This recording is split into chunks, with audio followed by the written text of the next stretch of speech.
Welcome to the Portly AI Human Capital Squad Talk, where we engage in conversations about the changing business landscape and how human capital and other C suite leaders are approaching this. I'm Susan Gans, and I'm your host. I am the Human Capital Squad leader and board advisor for Portly AI. In addition, I am a business strategist and outsourced chief of staff for GAN Strategic Solutions. Today on our show, we have Erica Ellison. A little bit about Erica. She is the founder of Core Site HR Solutions and a fractional CHRO serving growth stage organizations, navigating the gap between startup informality and enterprise infrastructure. She brings 30 years of HR leadership across Fortune 500 companies, global nonprofits, and middle market businesses. She has a JD and an MBA from the University of Maryland and carries a mediation practice enabled by her legal background. CoreSite is backed by SRV HR, a national advisory network, giving her clients both the intimacy of a trusted partner and the depth of a national firm. She was recently featured on the Shoreham People and Strategy podcast at Shoreham 26. Welcome to the show, Erica. Thank you. Thank you. I appreciate being here, Susan. You're welcome. So let's get into the conversation. Tell us how you see the HR function and workforce transformation in the AI age happening. What's your perspective? Well, of course, this is the hot topic, right? There's so much that is happening with AI and HR, and really at the core of it, right, is people, right? What's the transformation that's occurring for people? Two things that are standing out to me that I think are not getting enough attention really is the intentional change management tied to implementations of AI or how organizations are using AI. I'm seeing such very different approaches to it. It doesn't look like a typical technology implementation, right? Where it's like, hey, here's the X date, we're going to start using this new platform and the training is going to occur this way. It's not. It feels much more chaotic and sporadic, and at the core of it, we're really introducing a digital coworker for every employee. That means the job is changing. That means how I do my work, who I'm working with, how you may even be regarded as an employee is shifting. So the amount of intentionality needed regarding those areas that are significant for people isn't there yet.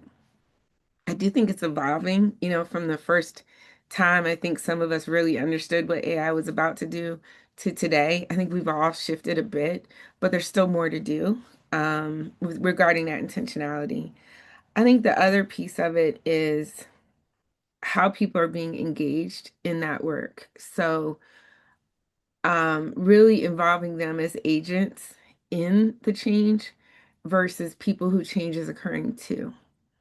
So, really, that approach is impacting greatly the results of AI implementation initiatives. Meaning, if I need to understand better what this role does, all of the tasks, not the high level job description, but truly all of the tasks that may be involved, we need the people who are in the roles to help, and they're going to teach the AI to be better. But again, when we look at the change piece, it's the awareness of, are we setting people up for loss and helping them to bridge that into gain, right? Where they can be more comfortable, stronger agents, stronger proponents of that change and shift, or are we not answering that call that we need to help them make the change work for them? So those are two of the things I'm seeing, and I think those are where HR can play a significant role. We've done this before. We've done change management. This is certainly bigger and a larger scale, but that same intentionality that made us successful and other changes can also help us to be successful with this. So, can you go a bit deeper on the intentionality? Because I really like what you say, right? We're not throwing spaghetti at the wall per se, but can you talk more about the intentionality, and then I'm going to follow up on how to engage people, but let's start with the intentionality piece. Yeah, I think the intentionality can look really in I think saying, are we working on AI and implementation as a new program, right? And sitting with the individuals and saying, hey, for your role, this is how you can contribute. And it has to be to the person, right? That I guess that's what I'm saying is the real shift on the intentionality is one, having a game plan for where we want to be in the future, which with AI, I think we still have question marks, right? But we can at least directionally say, this is where we're headed and be clear with staff that that's what we're doing. But the other thing is down to the individual. Let's talk about your job. Where can AI help you, right? Not replace, right? Where can it help you? Because we believe in you, right? We believe in your ability to contribute and make a difference here for our business and our bottom line. Those things I think are maybe unstated or maybe leaders haven't gotten in touch with. That's their intention behind this, right? Is to grow, develop, enable people, right? So that the business can be better. That's where I think we need to dig a little deeper and get to our core messaging so that staff is clear and knows what role they can play and how they can help for the future. Yes, I absolutely agree with you. It's those transparent conversations, I think, that make all the difference, because there's a lot of fear and Mm, white knuckling on both sides. I've seen it from um, HR and other leadership, as well as employees themselves, yes. asking, are we really doing this because you're going to replace my role? Like, what, why should I play? Why should I play along? Right. Yeah. And so being very clear about what the intention is, and the actions and the words actually matching up. I think that's Mhm. also important for organizations to understand. You can't just Yes. talk it out. Uh, that's important. And then that gets to your second point about engaging people in the process. So talk a little bit more about that. Yeah. So, I mean, with that, I'll back up. On a larger scale, many change efforts that I've led have been extremely successful the more I involve the people in the organization. Whenever I try to change effort, and I will say, you learn sometimes about failure. Whenever I try to change where I was in my ultimate brilliant moment in my ivory tower and I said, hey guys, this is what we're doing. Let's go. Those didn't work. They just didn't. But the change efforts where I was very intentional, also gave myself room to be patient. Um, this was where people were engaged. They were allowed to weigh in on the change. They were allowed to say, no, maybe a lighter shade of blue versus the darker blue, whatever it was, the change we were looking at. When they were allowed to be part of it, those changes were successful. Those changes actually at one point turned to something that ended up being a lot less effort because I engaged people in the organization. So that's kind of what I'm saying in a sense here is just that level of engagement, allowing employees to dig in and say, well, listen, I know we're working with an AI agent, perhaps, but let me see how they can help me. Actually, they're not helpful in this area. They are helpful in this area. And being open, right, to that because we know we want to have AI enabled in our businesses. It's clear that it's going to be helpful. So the question is, and how do we let that back and forth discussion help us to inform us and to also make us better in how we have our ultimate outcome built. So that's what I'm saying. It's like digging in, creating that two-way space, but also helping people understand the value that they're bringing to the organization in their role, right? By being that active participant instead of being a resistance area. Absolutely. And I have found the same. Uh, I often talk about a project that I worked on that was a technology initiative that had failed 8 times. And it was because exactly what you were saying, the people weren't involved. And and so no matter what you're bringing to bear, whether it's a technology, a product, a service, it's only as good as the people using it and aligning on it. So I totally appreciate your perspective. Yeah. So as we move to this more project-based economy and skills-based workforce, what does this mean for you as a leader? I have to tell you, it's so funny. It's like I might be the poster child, right, of what's next. Because because truly my creating of my firm, doing fractional HR, I think is an example of the shift where we're headed. The traditional hire of I need a full CHRO, my fully loaded cost on the books of an organization may not make sense when you don't need that level of ongoing support, right? You need the skills, you need the expertise, but you also need the cost to make sense. So that's part of where I've shifted in my career, and I have to tell you, it's happening more and more. So as I've been networking, speaking with other people, there are so many people, 20 plus years, 30 plus years of corporate experience who are saying, hey, I'm creating my own business so I can contribute in a way that is allowing for that project-based work or interim work or a role that may be a senior level role that sits with a company but also isn't full-time, right? So those are kind of the three iterations I'm seeing. And I can't even tell you how many people I've run into that are making that shift. It's more than I could, and there's many more that are interested, right? Because what we're looking at is traditional hiring is really getting challenging. And I think we're in like this perfect storm little spot, right? Where AI is being used, and I'll say misused, on the recruiting side, where either you have candidates who may be overinflating, their career experience. I'll just tell you something funny. I had a relative of mine who was young, about 18, who used AI to create his resume. And mind you, 18 years old. It was 3 pages long.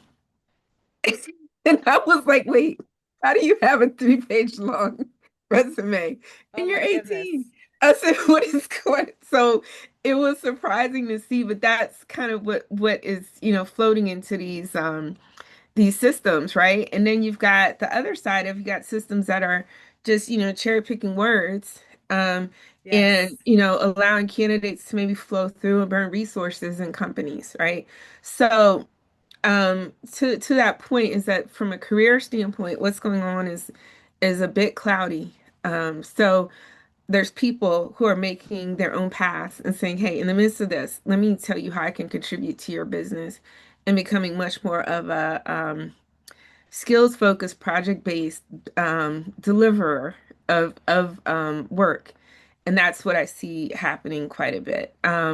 So anyway, it's just an interesting time we're in. I do think those things will get better, right? So as organizations get smarter on targeting the skills, right, that they want to hire, and then also as people get clearer on presenting valid skills, right, or validated skills to employers, then those matches will happen faster. But I do think that, again, the way AI is impacting work, that strategic hire is going to be the one that you want to have contribute in a way to um, do the work that AI can't do, to touch the AI in a way that is needed to deliver on the organization's needs. Well said. And so I love what you're saying about target that organizations need to consider what are those skill sets and competencies that they want, and looking at it from a validated skill set perspective. And that's around what Portly was built on, is this notion of eliciting skill sets in an easy manner for Mm, organizations to be able to see in their workforce. Hey, I need somebody who has procurement skills, for example, and maybe there's somebody who's in the marketing department that has those skills, um, that might not be used right this moment, but was in their background, or maybe they do it for one of their volunteer mm, organizations, that it might not be readily apparent. And what the platform also solves for is like, well, we don't always remember what the skills are, or maybe we take for granted what our skills are. mhm, And the platform is is eliciting that for folks, and making that apparent based on um a number of data sources, not only resume, LinkedIn, but courses you might have taken that you have a Credly badge for, or looking and comparing your performance reviews and assessments that you might have taken, and looking at people who are in similar functions outside of your your company, and so forth. So um this is very on point to what Portly is trying to solve. So I know that you've been through a number of transformations and changes. So what are the lessons that you've learned along the way, and that perhaps maybe you wish you would have known earlier? Wow, great question. You know, that's a really fascinating question. So something that I've learned and changed on the way, I think is something that you and I were touching on earlier, which was just the engagement of people throughout the change. And something that I've learned, in that regard is ensuring that you also engage the leadership team and as they hire. So for example, we're talking about skills-based hiring as well, and making sure that organizations are aware of the skills they want. Um, I've seen those hiring failures happen, right? So there's been a senior person hired to come change or transform X part of the business, right? And I've been part of those hiring teams, right? Where we're like, oh yes, we're gonna bring on this person and they're going to change our whole go to market. Like, we're ready. They're going to do it. And then they get there, and then every idea they have are like, wait, no, no, wait, no. So the leadership team hasn't moved with that change. And I think that that's one of the lessons I got. And when I reflect on it, early on in my career, I actually was probably better at it because I was hired to do a major initiative for a business unit. And I remember in that interview when I was talking to the general manager that was hiring me, about the work he wanted done. And I was like, okay, yeah, you want to do this. I get it. I was getting all the intel about what he wanted to see. And I was like, that sounds fantastic. And I was like, now what are you willing to do? And he wasn't ready for the question. I didn't know where it even came from, but it came from the core of what I was believing at the time. And he he sat there for a moment. I remember he thought about it. He's like, wait, okay, well, this is what I'm willing to do, and he said, okay, here's budget, here's this, here's that, and I was like, well, what about are you going to personally engage in this change? And he's like, absolutely, whatever I have to do to make this successful, I'm going to do it. So the buy-in was there from the top at the interview. And it was fascinating to me because I had changed initiatives outside of that where I didn't ask that question. And of course, the engagement level wasn't the same as it was with this leader at this time. He was absolutely committed to carrying forward the effort. And he did so many things where I know they were extremely uncomfortable for him. He did it because he committed at the outset. And he also helped me to navigate his leadership team to help make sure that they were bought in and came along with the process. So I would say again, from a lesson standpoint, ask early, not just what can I do to deliver this change or this initiative that we're working on, but what are you willing to do? That's part of the story, and it's an essential upfront question to get is that level of commitment. And let's talk about how uncomfortable are you willing to be because change is discomfort. You're not going to have change without discomfort. So let's agree on what that may look like. Even if we don't have all the answers now, we have to have at least some parameters that we're okay with. So I would say a lesson that I got from change. Um, and I love that. And you reminded me of a, an interview that I went through several years ago for it was going to be some strategic position. It was going to be something new. And I had asked questions about, well, what resources will this new function have? Oh, well, we don't have budget, so it would just be you.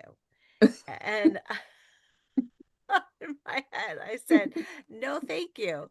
Because Hmm. a team of one doing all change Right.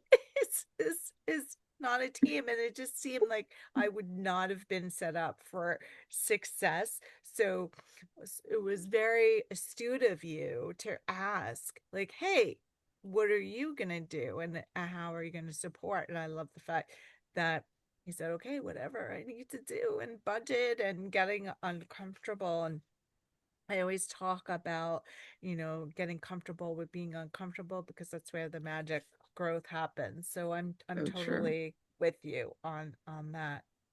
So what skill sets do you believe are needed to navigate through change and transformation? Okay. Excellent question. Again, oh gosh, this feels like such a vulnerable conversation because I can really tap into what went well and what didn't go well and what I learned from it. And some of the didn't go wells are really the some of the best lessons. I would say, listen, the first thing that's really important is to listen before you diagnose.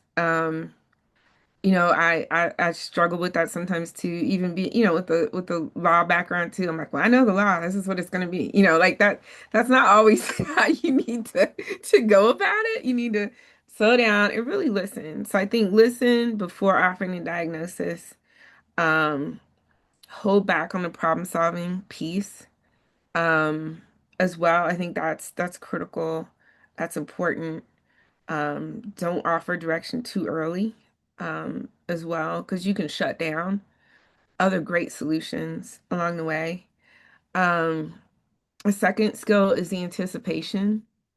So, outside of what you may hear, or what may look like the answer, try to anticipate what else may come that's unexpected. That was something a mentor of mine shared with me was just, she had really built a great, successful corporate career. And I said, what advice do you have for me? And she's like, anticipate. Mm, So I said, okay, all right, I'm gonna build that in as something I always do too. And I think another area that is critical is just integrity. You know, I think we were getting close to this point earlier when we were talking about, having a genuine conversation with staff as we're looking at AI, the shifts that may occur in their roles, et cetera, is being honest, right? But you know what? Positions may be eliminated or impacted. Say it. I've been in that situation where I've had to share with staff again, not due to AI, but other changes coming and saying, yes, here's what we're seeing. People can smell it. And of if course. you don't offer that truth, whatever you say after that is not believed. And it's not going to help you or anybody else in the room. And I also, it's a bit casual the way I'm going to say it, but it's just like we're dealing with grown-ups. Treat them as grown-ups. Understand people have families at home. They have people that they have to be accountable to. We owe them the truth to help them make the right decisions. The decisions may not be the ones we want, right? We may like say, well, gosh, I really need you to stay, X amount of months at a minimum so that you can help us with the change. That may be what we're thinking behind the scenes, so that might be why the truth isn't offered, but you have to give that truth. And if that's the discussion that's going to happen, if they're saying, "Hey, thanks for letting me know, I'm actually leaving sooner than you may want me to," then let's talk about what that looks like. Let's put it on the table. But the truth is going to be, if they smell it, see it, feel it. And I think as a leader, you also need to be able to walk away from the situation with your own personal integrity, feeling that you offered people sufficient truth. It will catch up with you somehow, some way, if you can't comfortably speak from that place. Yes, absolutely. So I like what you said about listening, a very underrated skill, and anticipating, which I also learned from a mentor very early on, and that integrity and honesty. And I've heard some uh, just very disappointing stories about some people who were, given very, very positive performance reviews and then 2 days later being laid off Yeah. in situations where, families had just moved into a new home and made plans, based on how they thought things were going, and they saw a future with the company when that wasn't Mhm. the case. So I really appreciate what you're saying here. And so let's lighten things up a little bit and talk about what's something unexpected in your background that has informed your approach to change management. Sure. A lot of times people I've been introducing myself, hey, I'm a fractional CHRO, and they think, oh, HR only kind of career, but they don't expect that I'm also a licensed attorney. And that I also got my JD along with my MBA together at the University of Maryland. I'm not active currently in the Maryland State Bar, but I do use my legal background really in everything I do. Not in an annoying way. I'll say so, not in a way that would cause you to be like, oh my gosh, here comes the lawyer. But really, I love it in that law taught me to be very analytical, um, also to think about impacts, So if we go this path, there's this potential impact, there's this risk, there's different things like that. But it also has helped me with confidentiality. Um, in ethics, right? And looking at ethics regarding how we make people decisions, who's aware of what people decisions we make as well. Um, I have also used the legal background to build my mediation practice alongside my HR work. So when organizations have workplace conflict or they need an independent, trusted third party, that's, another space that I work into. But really what law taught me about change is that change without due process, right, is going to create resentment. It's a fact. It will happen. So people don't need to just know what is changing, but they need to have the opportunity to be heard. They need to know that they were treated fairly, and that their dignity was respected in the change. It's not really a legal concept, but I think that it's a human one, but it's one that the legal lens kind of helps you to make sure is there and that we don't just brush over it. Yes, and I think that's where your listening and patience come to bear in that um, due process, as you're calling it. hmm So, what is a phrase that you use to describe the change process? Something I think is critical in the change process is it's two-word phrase. Okay, It's keep moving. keep moving. Um, and so this came from my dad. In fact, my dad had a brilliant career. Like he was working in the White House when he was in his 30s. And I still don't understand how he did that, but he worked for the president, and he built his own global business after he left that role. And I watched him work weekends. He would be gone for months, traveling, working on business. And um, when I moved to the Bay Area to work for HP at the time, he didn't want me to go. He was like, "Oh my gosh, no, please don't go. This whole .com thing is not what you think it is." I was like, "Dad, whatever, I'm out of here." So I moved, and he wrote me a letter. It was such a difficult time. It really was, because he was my best friend. And at the end of this letter that he wrote me, because he was a great writer, he wrote, "Keep moving." Uh, At the end of the letter. He hated my change, but he said keep moving. So those words never left me. I really practice them. I make sure that I examine what I'm doing and make sure that I'm not stuck, right? And then I also teach that to people. So when I teach change management, I tell people, hey, look, every part of that curve, that you go through, the denial, the resist, all of those things, I was like, do them all, have them all. They're all legitimate feelings and expressions. But what I'm going to tell you absolutely is don't get stuck. If you get stuck in one of them, you do not have a good outcome. If you can keep moving and move through the emotions, even if you bounce back to one, move again, right? Then you are fine. You'll be fine. So whatever that challenge is, you can come through it. You'll be fine, but keep moving. I like that. What a wise man. Yeah, thank you. So I really appreciate you coming on today. What would you like our audience to remember about our conversation?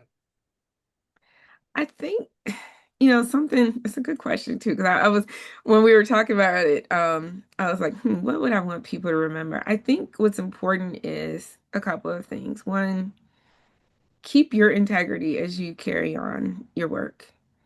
Um, Now's a time for us to dig in on the people portion of our work. This is about people. I think as HR leaders, we shifted to being business people, and we still are. But we have a unique seat in our work, and that we really get to pay attention to the people. And as we look at this change, again, our integrity matters and the people matter. So, how we can help move people through the change, give them the tools, help them to build a bright future that really enables them with their skills, allows them to highlight their skills, um, allows them to embrace change and supports them. We have a bright future ahead of us. And I think HR is in the seat to make this shift happen in the best way. Yeah, I agree with you there. HR is in a fantastic seat because uh, in that role, you do get to see what's going on in every facet of the company. And when you put on your business and people hat and see, okay, how can we enable our people to unlock what we're trying to do with our business goals in every facet of the business? To me, that's most exciting. So thank you so much, Erica, for spending time with us today and graciously sharing your insights. In addition to what you called out, I am definitely embracing what your dad said about keep moving and don't get caught up in any one phase of the change spectrum. And I also appreciated what you talked about in terms of listening, anticipating, and being honest and transparent. That really uh, spoke to me. Of course, engagement of people in any sort of change um, was also very impactful and something that has resonated. And so we want people to find you to continue the conversation. So you can find Erica in a few ways. You could find her on LinkedIn if you go look under ECC MBA ESQ as an Esquire. You can find her on her website, courtsite core-sighr.com. So that's core, CORESIGHTHR.com. And you can also find her through her booking link on Bitly if you look up core site HR, all one word. Thanks again for being here. I'd like to let the audience know if you'd like to find out more about PortlyAI and Squad Talk, please visit our website at portly.ai, Portly spelled PORTLY.ai. And as we say in the squad spirit, keep growing and evolving and leading the way. Thanks again, Erica. Thank you.